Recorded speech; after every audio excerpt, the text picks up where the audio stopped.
Baik, Assalamualaikum warahmatullahi wabarakatuh. Kali ini kita akan belajar tentang kemajuan peradaban Islam masa Daulah Syafawi. Minggu lalu kita kan sudah belajar tentang sejarah berdirinya Daulah Syafawi, kemudian pemimpin-pemimpinnya, dan kali ini kemajuan peradaban Islam masa Daulah Syafawi. Jadi ada beberapa kemajuan dalam beberapa bidang yang dicapai oleh Daulah Syafawi. Di antaranya ada bidang ekonomi, kemudian bidang ilmu pengetahuan, dan bidang pembangunan fisik dan seni. Oke, kita bahas satu-satu dulu. Yang pertama, bidang ekonomi. Kemajuan ekonomi pada masa itu bermula dengan penguasaan atas Kepulauan Hormuz dan pelabuhan Gumrun yang diubah menjadi Bandar Abbas. Dengan demikian, Syafawiyah menguasai jalur perdagangan antara barat dan timur, jalur yang pada mulanya diperebutkan oleh Belanda, Inggris, dan Perancis. Jadi Kak, Ibu tunjukkan petanya nih. Kalau salah.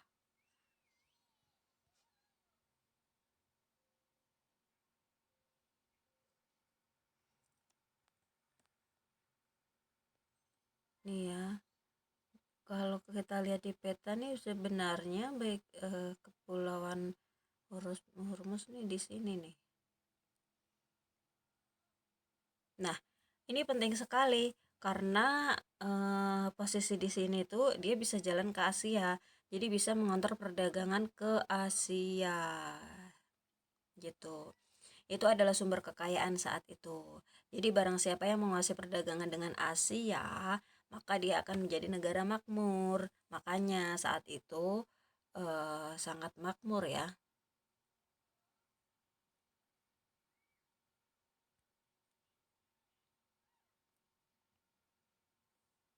Oke.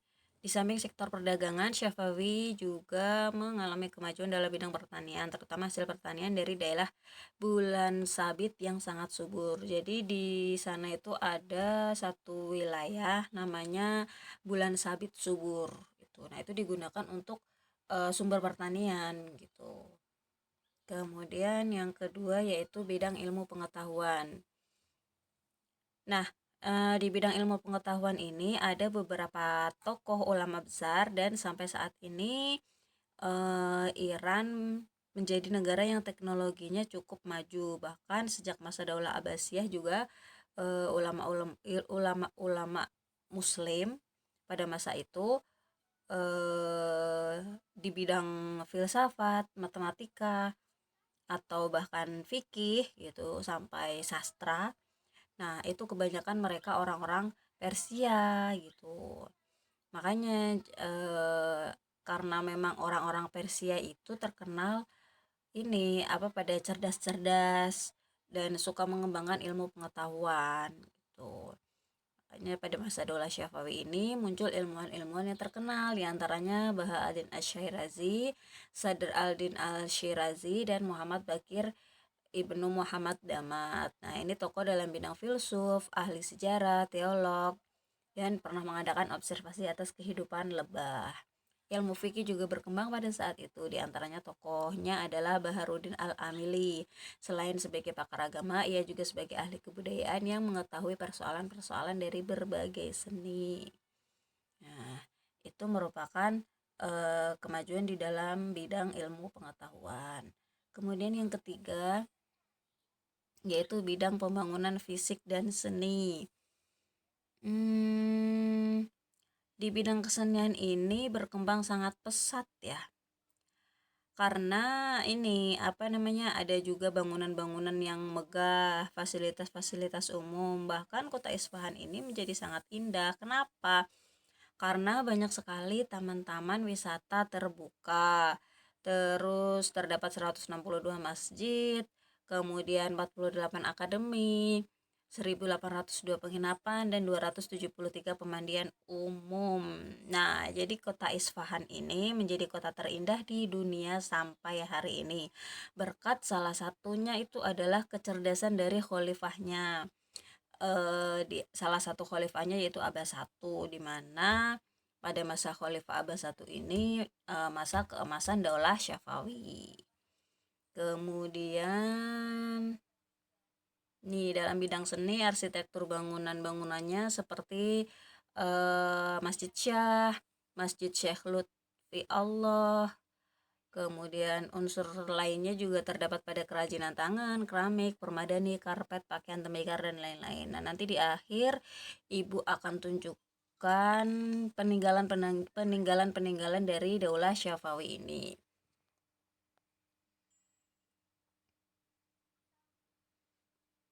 Oke.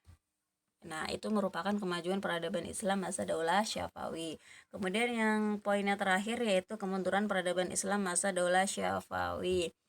Setelah mangkatnya Khalifah Abbas I, Daulah Syafawi berturut-turut diperintah oleh 6 khalifah yaitu Safi Mirza, Abbas II, Sulaiman, Husain, Tahmas II, dan Abbas III.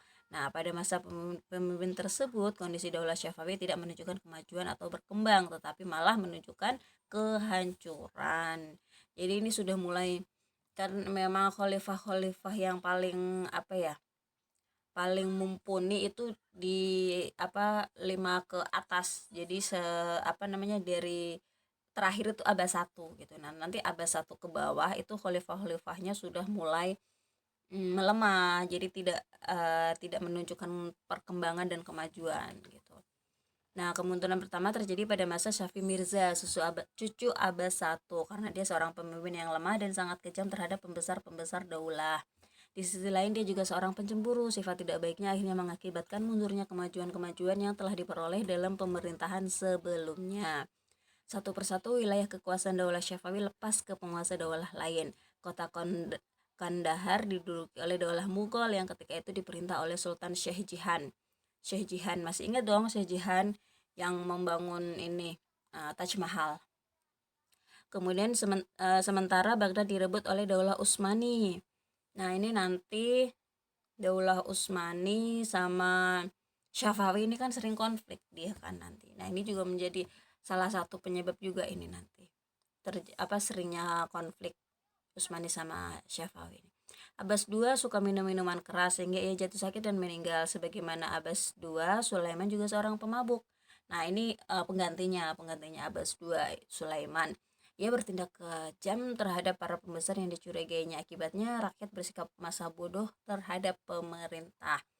Pemberontakan terjadi pertama kali tahun 1709 Masehi, dilakukan oleh bangsa Afgan di bawah pimpinan Mir Faiz yang berhasil merebut wilayah Kandahar. Pemberontakan lainnya terjadi di Herat. Suku Ardabil Afghanistan berhasil menduduki Mashhad. Mir Faiz diganti oleh Mir Mahmud dan ia dapat mempersatukan pasukannya dengan pasukan Ardabil sehingga ia mampu merebut negeri-negeri Afgan dari kekuasaan Syafawi. Karena desakan dan ancaman Mir Mahmud, Syekh Husain akhirnya mengakui kekuasaan Mir Mahmud. Nah, ini Syekh Husain nih di khalifah-khalifah yang terakhir nih nanti. Jadi udah mulai ini melemah lah. Udah mulai Syekh Husain ini nanti udah mulai menyerah gitu. Dengan pengakuan ini, Mir Mahmud makin leluasa bergerak sehingga tahun 1721 Masehi ia merebut Kirman dan tak lama kemudian ia menyerang Isfahan dan memaksa Syekh Husain menyerah tanpa syarat. Pada tanggal 12 Oktober 1722 Masehi, Syekh Husain menyerah dan 25 Oktober Mir Mahmud memasuki kota Isfahan dengan penuh kemenangan. Salah seorang putra Husain yaitu Tahmas II mendapat dukungan penuh dari suku Khazar dari Rusia, memproklamirkan dirinya sebagai penguasa yang sah dan berkuasa atas Persia dengan pusat kekuasaannya di Astarabat. Tahun 1726 Masehi, Tahmas II bekerja sama dengan Nadir Khan dari suku Afshar untuk memerangi dan mengusir bangsa Afgan yang menduduki Isfahan. Nah, ini nih nanti kan terakhir kan, tadi setelah Husain digantikan oleh putranya yaitu Tahmas II kan.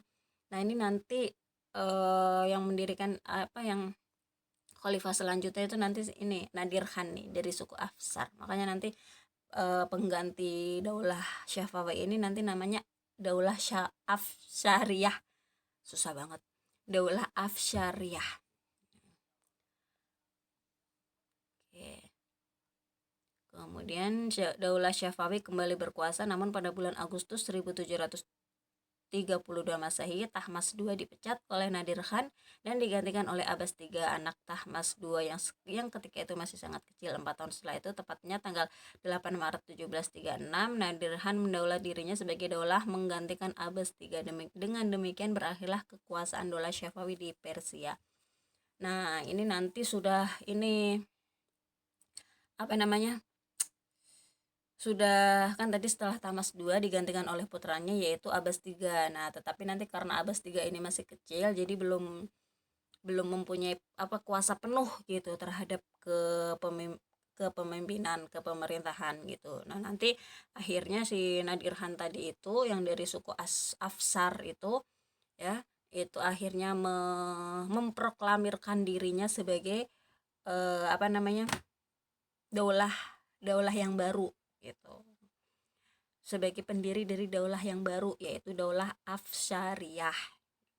Nah, tetapi daulah Afsariyah ini cuma sebentar, tidak bertahan lama. Nah, nanti diganti oleh daulah Khazar. Daulah Khazar Iran ya, Iran. Nah, daulah Khazar ini nanti berhasil mempertahankan wilayah Iran sampai abad 20-21. Nah, nanti di abad 20 tuh baru diganti republik gitu. Menjadi republik. Oke, ini ada sebab-sebab atau faktor-faktor yang menyebabkan daulah Syafawi runtuh. Yang pertama, adanya konflik yang berkepanjangan dengan daulah Utsmani. Berdirinya daulah Syafawi yang bermadzhab Syiah merupakan ancaman bagi daulah Utsmani sehingga tidak pernah ada perdamaian antar dua penguasa besar ini. Ya, jadi mereka itu konfliknya itu salah satunya dilatar belakangi karena perbedaan ini mazhab.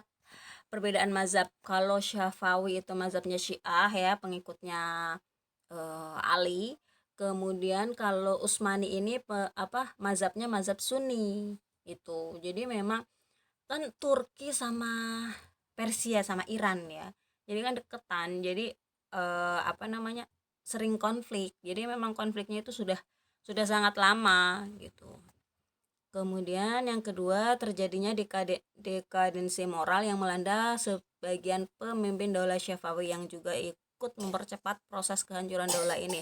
Khalifah Sulaiman yang pecandu narkotik dan menyenangi kehidupan malam selama hampir 7 tahun tidak menyempatkan diri menangani pemerintahan. Jadi lagi-lagi memang apa ya, khalifah yang mementingkan diri sendiri. Berarti faktor internal sih, faktor internalnya itu. Jadi yang menyebabkan daulah Syafawi itu mundur gitu. Jadi banyak pemimpin yang tidak layak lah gitu. Kemudian yang ketiga, pasukan gulam atau budak-budak yang dibentuk Abbas I ternyata tidak memiliki semangat juang yang tinggi seperti semangat Kizilbash. Kan tadi awalnya kan Kizilbash itu kan dibuat sama Abbas I kan, tapi nanti diganti khalifah setelahnya, setelah Abbas I itu nanti mengganti Kizilbash, membuat pasukan baru namanya pasukan gulam, tapi ternyata pasukan gulam ini tidak sekuat, tidak mempunyai semangat yang sama, semangat yang tinggi dengan pasukan Kizilbash. Hal ini dikarenakan mereka tidak memiliki ketahanan mental karena tidak dipersiapkan secara terlatih dan tidak memiliki bekal rohani. Kemerosotan aspek kemiliteran ini sangat besar pengaruhnya terhadap runtuhnya ketahanan dan pertahanan daulah Syafawi. Nah, ini merupakan yang menjadikan salah satu faktor juga gitu. Karena memang untuk mempertahankan sebuah kerajaan, sebuah negara itu kan pasti dari militernya. Tapi kalau militernya tidak kuat, dari militernya sendiri lemah, ya gimana mau mempertahankan negara, gimana mau membela negara kan gitu. Ditambah lagi khalifah-khalifahnya, pemimpin-pemimpinnya yang melemah gitu, tidak layak.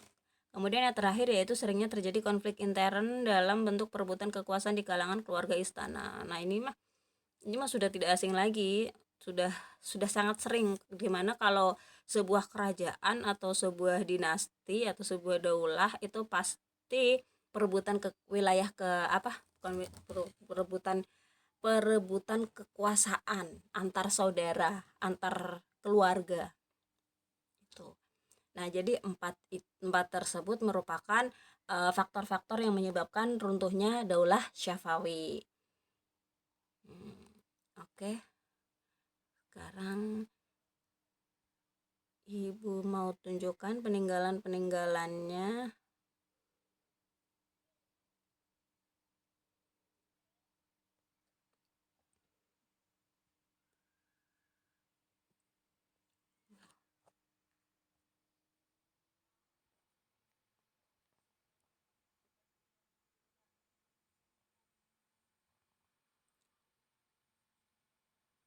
Oke.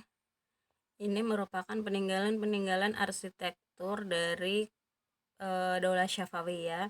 Kita lihat dulu di Tehran, di Iran. Tuh, subhanallah ya. Ini merupakan masjid. Tuh, kita bisa lihat di sini arsitekturnya sangat indah, sangat detail di sini. Nah, ini Isfahan yang merupakan kota ibu kotanya, pusat pemerintahannya nih. Ini adalah Green Mosque. Lihat, kita bisa lihat di sini ya. Arsitekturnya sangat subhanallah indah sekali. Kemudian ada Shah Mosque atau Masjid Shah. Ada Syekh Lotfollah Mosque. Masjid. Kemudian ada lagi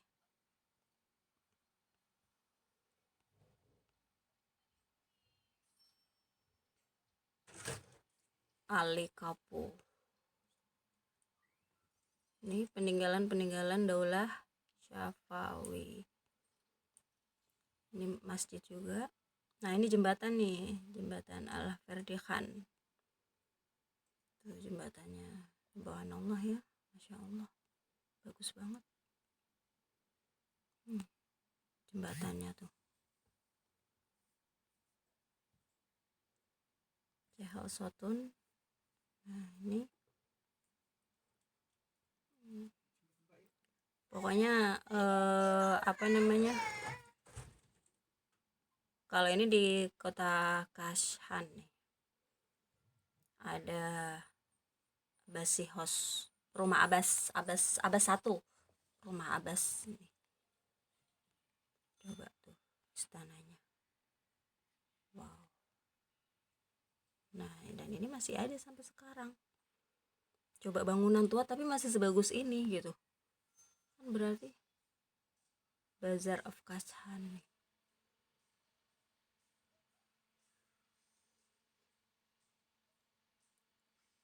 Loherdi House, Sultan Amir Ahmad. Ini juga rumah dari Sultan Amir Shiraz. Nah, ini oke, itu merupakan peninggalan dari Daulah Syafawi. Nanti kamu bisa lebih lengkapnya lagi kamu bisa cari di Google, peninggalan Daulah Syafawi sangat banyak gitu. Oke, Ibu cukupkan ya, itu materi terakhir kita. Minggu depan kita sudah mulai PAS, jadi dipersiapkan, dipelajari kembali materi-materinya. Hari ini kita cukupkan. Terima kasih kerjasamanya. Wassalamualaikum warahmatullahi wabarakatuh.